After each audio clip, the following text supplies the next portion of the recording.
नमस्ते। Investing minds में आपका स्वागत है और मैं हूं उत्पल चौधरी। देखिए, आज जो हम लोग बात करेंगे वो सोना और चांदी पे बात करेंगे। उस पे 4 दिन काफ़ी अहम है।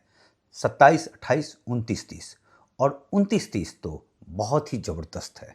उस पे हम लोग चर्चा करेंगे और 27, 28 जो है उसके लिए ड्राई रन होगा एक तरीके से। और दूसरी बात कि शेयर बाज़ार पे हल्की-फुल्की बातें होंगी। तो हम लोग शुरू करते हैं कि सोना का बाज़ार किस तरीके से रहेगा या सिल्वर का बाज़ार किस तरीके से रहेगा और किस तरीके का उथल-पुथल मच सकता है। तो देखिए, 29 तारीख को 2 घटनाएँ हैं। पहला तो ये है कि कॉमेक्स का जो फ्यूचर है, वो सेटलमेंट का डे है। तो उसको लेकर जो है काफ़ी उथल-पुथल रहेगा बाज़ार में। क्योंकि देखिए, फ्यूचर में होता क्या है कि आप एक कॉन्ट्रैक्ट होता है, एक अनुबंधन होता है कि भविष्य के किसी तारीख में आप उसको खरीदने-बेचने का एक वादा करते हैं एक तय कीमत पे और उसके बाद से जो है उसका फाइनल सेटलमेंट प्राइस होता है। और अगर कॉन्ट्रैक्ट का पोजीशन आप बंद करते हैं तो फिजिकल के तौर पे जो भी चीज़ होगा वो सिल्वर या गोल्ड जो भी किया होगा आपने या और भी धातु का होता है तो वो आपको देना पड़ेगा या आप कैश सेटलमेंट भी कर सकते हैं। तो जो अनुबंधन की कीमत होगी और जो मार्केट की कीमत का बीच का अंतर होगा वो आपको देना पड़ेगा या उसको आप रोल ओवर भी कर सकते हैं। नेक्स्ट मंथ के लिए आप शिफ्ट भी कर सकते हैं। तो उससे जो है काफ़ी ज़्यादा वोलेटाइल रहेगा चूँकि नए ऑर्डर फिर बाज़ार में आ जाते हैं। और ये चीज़ें चूँकि जब फ्यूचर का जो ये 29 अक्टूबर को है जो सेटलमेंट डे, इस बीच जो है मार्केट ने काफ़ी ज़बरदस्त रंग दिखाया है, जो है सोना और चांदी में। तो ऐसी उम्मीद है एक्सपर्ट लोगों की कि काफ़ी वोलेटाइल रहेगा बाज़ार, काफ़ी उठा-पटक हो सकता है और इसकी तैयारी जो है, इसकी जो है झलक जो है, वो कल से ही देखने को मिल जाएगा। 27, 28, 29 को ये सेटलमेंट होगा। देखिए, इस चीज़ को देखते हुए कि किस तरीके का वोलेटाइल रहेगा, गोल्ड पे जो है मार्जिन जो है वो 5.5% कर दिया गया है और सिल्वर में जो है मार्जिन बढ़ाकर 8.5% कर दिया गया है। सिल्वर में ज़्यादा वोलेटाइल रहेगा। सिल्वर चूँकि सस्ता भी होता है तो उसमें ज़्यादा वोलेटाइल रहता है चूँकि ज़्यादा लोग उसको खरीद भी सकते हैं। गोल्ड में थोड़ा कम रहता है। तो वो ज़्यादा दोनों के अगर तुलना में देखा जाए तो ज़्यादा वोलेटाइल सिल्वर रहेगा, इसलिए मार्जिन उसमें 8.5% का है। साथ में 29 अक्टूबर को जो है फेड का रेट कट भी आना है, जैसा कि बताया जा रहा है कि 25 बीपीएस कट होगा। चूँकि वहाँ का जो इन्फ्लेशन है वो 0.3% बढ़ा है इस बार, जबकि उम्मीद थी कि 0.4%। तो 3% के जो है इन्फ्लेशन जो है वहाँ 3% का है। शटडाउन के कारण 10 दिन डिले आया, तो वो एक पॉजिटिव एस्पेक्ट में देखा जा रहा है। हालांकि पहले 2% की बात करते थे फेड, लेकिन अब वो 3% पे भी बीपीएस 25 बीपीएस कट करने को तैयार है और ये पहले भी कट कर चुके हैं। तो इस तरीके से क्या होगा कि डॉलर जो है वो कमज़ोर होगा और डॉलर कमज़ोर होगा तो गोल्ड और सिल्वर में जो है बाइंग आ सकती है। तो ये एक दूसरा एस्पेक्ट होगा और इधर जो है फ्यूचर वाला जो सेटलमेंट होगा वो एस्पेक्ट होगा। तो काफ़ी ज़्यादा उतार चढ़ाव रहेगा। और तीसरी बात जो सबसे अहम है वो 30 अक्टूबर को जो है ट्रंप और चाइना के प्रेसिडेंट शी जिनपिंग की बीच जो बैठक है। हालांकि ट्रंप कल निकले वहाँ से जाकर, उन्होंने कहा कि काफ़ी पॉजिटिव है और तमाम चीज़ें, और वहाँ पे दोनों कंट्री के डेलीगेशन की बैठक हुई है मलेशिया में, जिसमें जो वहाँ के ट्रेजरी सेक्रेटरी है उनका कहना है कि पुल बैक रहेगा, वो कि अपने साइड खींचो, वो वाला टेंडेंसी होगा। और अमेरिका जो ट्रंप जो गए हैं वो उस मंशा के साथ भी गए हैं कि अगर डील नहीं हो पाता है तो उसे क्या करना है। तो उसने ये किया है कि 2020 में जो इनका जो ट्रेड सेटलमेंट था चाइना के साथ, उनका ये कहना है कि उसको वायलेट किया है और तमाम चीज़, तो उस पर टैक्स लगाया जा सकता है। तो ये एक तैयारी करके गए हैं कि अगर बातचीत नहीं होती है तो फिर ट्रंप जो है वो टैरिफ इम्पोज कर सकता है और भी ज़्यादा। अभी 155% की बात है और 155% से, और अगर बातचीत हो जाती है तो फिर जो है पूरे मार्केट के लिए और सब कुछ के लिए ठीक रहेगा। फिर गोल्ड सिल्वर के लिए वो चीज़ ठीक नहीं रहेगा। लेकिन अगर बातचीत नहीं होती है और टूट जाता है तो फिर गोल्ड सिल्वर में एक तेज़ी आएगी। और जिस तरीके से ट्रंप गए हैं जिस टेंडेंसी के साथ, अब उसमें क्या रहेगा। अगर डिक्टेटरशिप जैसे बिहेव करेंगे तो बड़ी मुश्किल है, क्योंकि इस समय हमें मानना पड़ेगा कि प्लस जो है वो चाइना के साथ है। क्योंकि चाइना अगर जो है रेयर अर्थ का सप्लाई चेन बंद कर देगा तो जो है अमेरिका का जो इकॉनमी जिस चीज़ से चल रहा है, डिफेंस से और जो है एआई सेमीकंडक्टर से, उस पर जो है उसमें बिल्कुल काम जो है लगभग जो है नेग्लिजिबल हो जाएगा, सिर्फ 30% उसको आ पाएगा, 70% बंद हो जाएगा। तो वो उस पर इम्पैक्ट देखा जाएगा। और सबसे बड़ी बात कि चीन की तरफ से अभी तक इस बैठक को लेकर कोई कन्फर्मेशन नहीं आया है। हालांकि शी जिनपिंग रहेंगे वहाँ, 30 से लेकर 1 तक हैं, बैठक होनी ही है, लेकिन चीन का देखिए अब डिप्लोमेसी कि ट्रंप निकल पड़े हैं, ट्रंप बोल कर गए हैं, बयान दिया है, बाइट दिया है, उसके बाद भी चीन की तरफ से अभी तक कंफर्म नहीं किया गया है, जो वो टेंडेंसी दिखा रहा है। और दूसरी बात की एक और चीज़ जो उभर कर सामने आई है, चीन का जो 2 अखबार जिस पे वो खबरें आती है, ग्लोबल टाइम्स और जो है पीपल्स डेली, दोनों पे ये बातें कंफर्म नहीं आई है, न चाइना की तरफ से कोई कंफर्मेशन अभी तक आया है। और साथ में एक बात आई है ग्लोबल टाइम्स में कि हम लोग झुकने वाले नहीं हैं, तो इसके साथ चल रहा है। तो ये अब देखिए ये बातचीत होगा या निष्कर्ष निकलेगा या क्या होगा वो देखना होगा। तो उस पर काफ़ी कुछ डिपेंड करता है। अगर फेल तो गोल्ड सिल्वर ऊपर भागेगा, अगर पास तो फिर तत्कालिक जो है उस पर असर देखा जाएगा, लेकिन लॉन्ग टर्म के लिए गोल्ड सिल्वर का डिमांड बना रहेगा। इसमें तो बट नेचुरल सी बात है, क्योंकि लोग जो है अपने करेंसी को मजबूत करने की कोशिश कर रहे हैं। अब जब करेंसी की बात हुई तो एक चीज़ बता दें कि जूडी शेल्टन है, ये ट्रंप के करीबी हैं, ये चाह रहे थे फेड के मेंबर बने और तमाम चीज़, ये गोल्ड स्टैंडर्ड के समर्थक हैं। उनका है कि जब ये 250 साल जो है, अभी अमेरिका जो है अपने स्वतंत्रता का वो 4 जुलाई 2026 को मनाएगा। 4 जुलाई 1776 को स्वतंत्र हुआ था वो, तो 250 साल मनाया जा रहा है, जिसके कारण जो है ट्रंप जो है व्हाइट हाउस का ईस्ट विंग बिल्डिंग भी गिरा दिया है उन्होंने, और उस पर जो है बड़ा सा एक हॉल बनाया जा रहा है, काफ़ी पैसे खर्चे करके 90,000 वर्ग जो है फीट का जो है वो हॉल तैयार किया जा रहा है, तो उस पर पार्टी के लिए। तो ये चीज़ है, उसमें उनका ये कहना है कि उस अवसर पे जो है ट्रंप जो है वो लॉन्ग टर्म ट्रेजरी बॉन्ड्स 50 साल का लेकर आएंगे। अभी तक 30 साल का है, 10 साल का है, 50 साल का लेकर आएंगे। लेकिन 50 साल में इकॉनमी किस रूप जाएगा, डॉलर जो है आपको 50 साल के बाद डॉलर ही मिलेगा, डॉलर का क्या महत्व रह जाएगा जिस तरीके का अभी मार चल रहा है।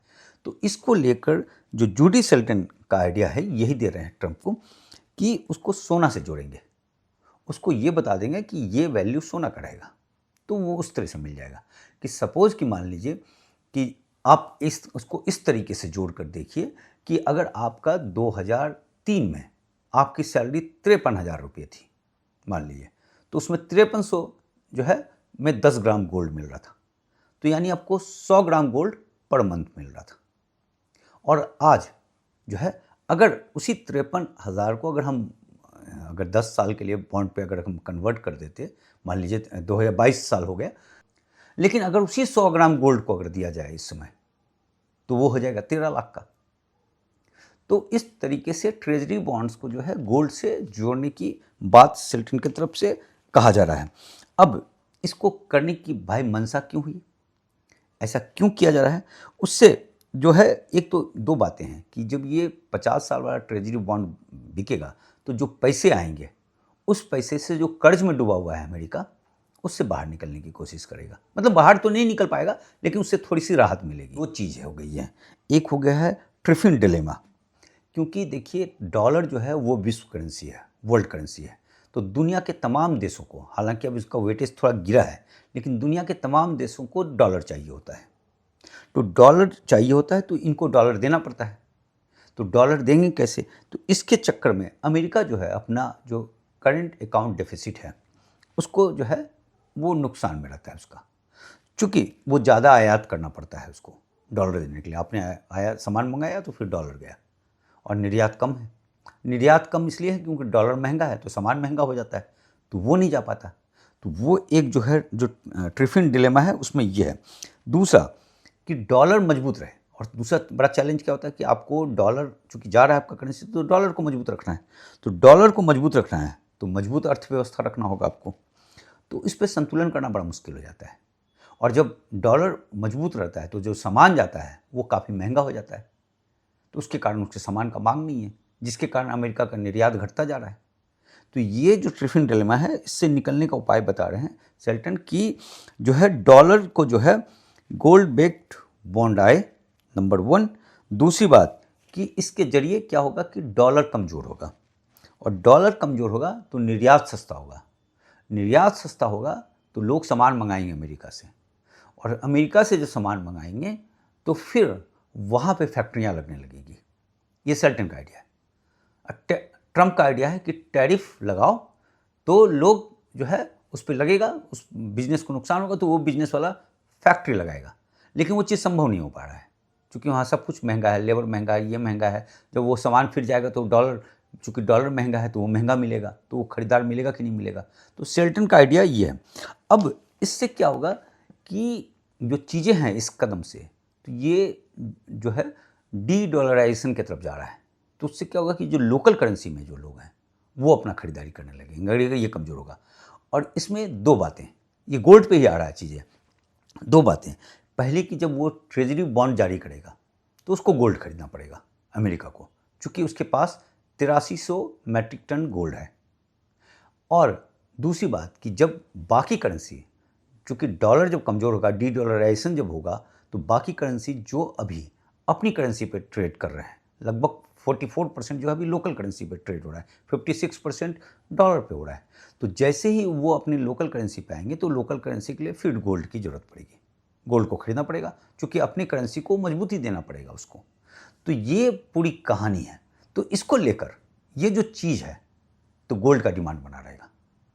तो दो बातें हो गई कि शॉर्ट टर्म में 29 अक्टूबर जो सेटलमेंट है उसमें काफ़ी वोलाटाइल रहेगा, नंबर 1। उसके बाद जाकर 29 को ही फेड का रेट कट है, उसमें जो है गोल्ड में ऊपर जा सकता है। तीसरा, 30 तारीख को जो है बिल्कुल अनिश्चित है कि क्या होगा नहीं होगा। तो जो होगा, अगर हुआ, पॉजिटिव हुआ, तो गोल्ड और सिल्वर में प्रेशर आएगा बिकवाली का, और अगर नेगेटिव हुआ तो खरीदारी का प्रेशर आएगा। और इन तमाम चीज़ों के बीच जो 4 जुलाई आएगा, जो अब से जो है 8-9 महीने के बाद जो भी आएगा, जो है उसके उस समय जो है वहाँ जिस तरीके से सेल्टन का आइडिया है और ये ट्रेजरी बॉन्ड ला रहे हैं 50 साल का, तो वहाँ पे फिर गोल्ड का डिमांड बढ़ जाएगा। तो ओवरऑल लंबे समय के लिए गोल्ड का डिमांड बना रहेगा, पॉजिटिव रहेगा, बुलिश ट्रेंड जो दिख रहा है। तो ये जो हिचकोले अभी आए हैं, इस तरह के हिचकोले आते रहते हैं, क्योंकि जब आप 60% भाग जाते हो तो 6% गिरता भी है। तो वो चीज़ें हैं। अब चूँकि सोना की बात हो रही है तो हम लोग, दुनिया के तमाम सेंट्रल बैंक तो सोना खरीद रहे हैं, जमकर खरीद रहे हैं।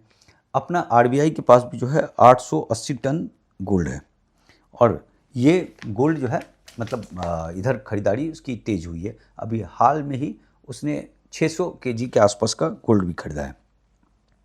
लेकिन जो एक रिपोर्ट है मॉर्गन की, हालांकि पुरानी रिपोर्ट है लेकिन उसका संदर्भ है कि मॉर्गन की एक रिपोर्ट आई थी 10 अक्टूबर को, और उसमें ये बताया गया था कि भारतीयों के पास जो है वो 34,600 टन जो है गोल्ड है। हालांकि उसका रेट उसने जो है 3.8 ट्रिलियन डॉलर बताया, मतलब 334 लाख करोड़, और ये हमारे जीडीपी का जो है 88.8% है। हालांकि ये जो रेट लगाया था, ये जो उस पर जब कैलकुलेशन किया तो ये रेट 3400-3500 का आ रहा है। तो उस हिसाब से अभी हम 400 लाख करोड़ के हैं। लेकिन अगर इसमें हम देख लें कि उसने 10 तारीख को, चूँकि 10 तारीख को ये आया था रिपोर्ट, 9 तारीख के रेट से भी अगर हम करते हैं तो भी जो है वो आ रहा है 345 लाख करोड़ के आसपास का, और जो हमारे जीडीपी का 90% आ जा रहा है। तो लोगों के पास जमकर गोल्ड है, और इसमें से जो गोल्ड है ये मंदिर वाला भी गोल्ड शामिल है, क्योंकि पहले आया था कैलकुलेशन कि 27,000 मैट्रिक टन जो है लोगों के पास है और 5-6 हज़ार मैट्रिक टन जो है वो मंदिर के पास है, तो 33,000 मैट्रिक टन के आसपास हो रहा था। इनका आंकड़ा है कि 34,600 मैट्रिक टन है, और जो इन्वेस्टमेंट होता है शेयर में उससे 3 गुना ज़्यादा है। वर्ल्ड में जो डिमांड रहा है गोल्ड का भी हाल के इसमें, उसमें 26% भारत मंगा रहा है, 28% चाइना मंगा रहा है, तो 54% जो है ये दोनों कंट्री मंगा रहा है। यहाँ पे मार चल रही है। चाइना में तो अपने करेंसी को मजबूत करने के लिए, हालांकि अगर 5 साल का एवरेज देखेंगे तो भारत में 23% गोल्ड मंगवाया है पूरे वर्ल्ड का। दूसरी बात कि जो बार एंड क्वाइन में इन्वेस्टमेंट भी इंडिया में काफ़ी बढ़ रहा है, 8.7% की बढ़ोतरी देखी गई है, चूँकि जून 15 में ये था 23.3%। ये इतना जो गोल्ड वगैरह जो खरीदते हैं, इतना इन्वेस्ट करते थे बार और कॉइन्स में, वो बढ़कर अब 32% चला गया है जून 25 में। तो वहाँ पे लोग इन्वेस्टमेंट भी करने लगे हैं, यानी सिर्फ ज्वेलरी नहीं खरीद रहे हैं, इन्वेस्टमेंट में भी जो है हम लोग बढ़े हैं, लगभग 9% के आसपास बढ़े हैं। और जो एनुअल गोल्ड कंजम्पशन है हमारे यहाँ का, वो 750 से लेकर 840 टन का है, और ये 2021 में 1145 टन का था। और गोल्ड ETF में जो फ्लो है वो 12 गुना बढ़ गया है अगस्त 23 से लेकर अगस्त 25 में, 2 साल में 12 गुना बढ़ चुका है। और गोल्ड और सिल्वर का जो AUM है म्यूचुअल फंड का, वो 654 अरब का था जनवरी में, जो सितंबर में बढ़कर 1276 अरब का हो गया है। एक रिपोर्ट आया था जिसके बारे में हमने पेश किया था आपको पहले ही, कि BIS और PPT वो दोनों की कोशिश है कि गोल्ड को नीचे रखा जाए इस मीटिंग तक, क्योंकि 27-28 उसमें कोशिश है कि नीचे रखा जाए। 29 को ऑलरेडी चीज़ें काफ़ी वोलाटाइल रहेगा, और 30 को तो बैठक ही है, तो उसकी कोशिश है, क्योंकि गोल्ड मजबूत होगा तो चाइना जो है, चाइना के पास और थोड़ा पावर आ जाएगा। बस इतनी ही खबर है, कल मिलते हैं। प्लीज़ चैनल को लाइक सब्सक्राइब कीजिए, और लाइक का बटन जो है ऊपर होता है, अगर आप दबा देंगे तो बड़ा उससे फ़र्क पड़ेगा मुझे, चूँकि जो है उसे देख रहे हैं लोग और सब्सक्राइबर भी बढ़ रहा है, उन दोनों चीज़ के लिए धन्यवाद। लेकिन जितना मेहनत करते हैं ना, उसके हिसाब से सब्सक्राइबर अभी काफ़ी ज़्यादा हो जाना चाहिए था, वो थोड़ी सी कमी है, क्योंकि जो रिसर्च हम आपको करके देते हैं, काफ़ी मेहनत के बाद रिसर्च करना पड़ता है ये, तो इसमें जो है वो चीज़ें आपको कहीं नहीं मिलेगी। अब तो मैं देखने लगा हूँ कि मेरा किया हुआ रिसर्च, कई सारे रिसर्च जो हैं मैं दूसरे चैनल पे देख रहा हूँ या पॉडकास्ट देख रहा हूँ, तो वही आंकड़ा उठा कर दे रहे हैं जो है, बहुत सारे, मतलब ऐसा मैंने कम से कम 8 से 10 जो है नए अपना जो है रिसर्च करके जो निकाला हुआ चीज़ था, वो मैं नाम नहीं कहूँगा, एक अच्छे इकोनॉमिस्ट हैं, वो उस डाटा को पेश कर रहे थे, वो जबकि मेरा एक्सक्लूसिव डाटा था। तो काफ़ी मेहनत से निकल रहा है, काफ़ी जो है काफ़ी पढ़ना पड़ता है इन चीज़ों के लिए, पूरा पर्ची तैयार करना पड़ता है, सब कुछ करना पड़ता है, और जो है तो वो उसको जो है खुद ही करते हैं, कोई मतलब कोई टीम नहीं है हमारी, खुद ही करते हैं। तो इसके लिए थोड़ा सा लाइक सब्सक्राइब कीजिए। थैंक यू, कल फिर मिलते हैं।